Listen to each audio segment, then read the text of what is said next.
ஐயா வீட்டில் இப்போது வெள்ளி விளக்கு ஏற்றுறது அது வந்து சிறப்பாக இருக்குமா ஐயா? எப்படி சொல்கிறது? அதாவது விளக்கு ஏற்றுறது என்பது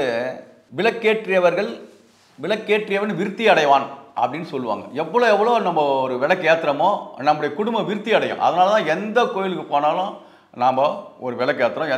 எல்லா விழாவுக்கும் நம்ம விளக்கு ஏற்றாமல் எந்த வேலையும் தொடங்க மாட்டோம். இருளை நீக்கி ஒளியை குடிக்கூடியது. அப்போ வெள்ளி அப்படின்னும் போது அது சுக்கிரனுடைய ஆதிக்கம். ஏன்னா 120 வருஷத்தில் சுக்கிரனுக்கு தான் 120 வருஷம் 20 வருஷம் கொடுத்துருக்காங்க. மொத்தம் 120 வருஷம் ஒரு மனிதனுடைய வாழ்நாள். அதில் சுக்கிரனுக்கு மட்டும் 20 வருஷம் கொடுத்துருக்காங்கன்னா இந்த காலத்தில் வந்து மக்கள் வந்து எல்லாருமே போக வாழ்க்கை நோக்கி போகிறதுனால வசதி வாய்ப்பு. ஏன்னா இன்றைக்கி பொருள் இல்லாதற்கு இவ்வுலகில்லை, அருள் இல்லாததுக்கு அவ்வுலகில்லை. நம்ம பொருள் ரொம்ப முக்கியன்றதுனால வெள்ளியில் ஏற்றும் போது உங்களுக்கு வந்து கூடுதலாக சுக்கிரனுடைய ஆதிக்கமும் அந்த வீட்டில் நிறைஞ்சிருக்காங்க. சுக்கிரனால மகாலட்சுமி தான். மகாலட்சுமியுடைய கடாட்சம் அதிகமாக கிடைக்கின்றதுனால வெள்ளி விளக்கு ஏற்றுறோம். அப்படி வெள்ளி விளக்கு இல்லை வாங்க முடியாதவங்க என்ன பண்ண முடியும்? அகல் விளக்கு ஏற்றுங்க. வீட்டில் விளக்கு எறிவது எப்பவுமே ரொம்ப நல்லது.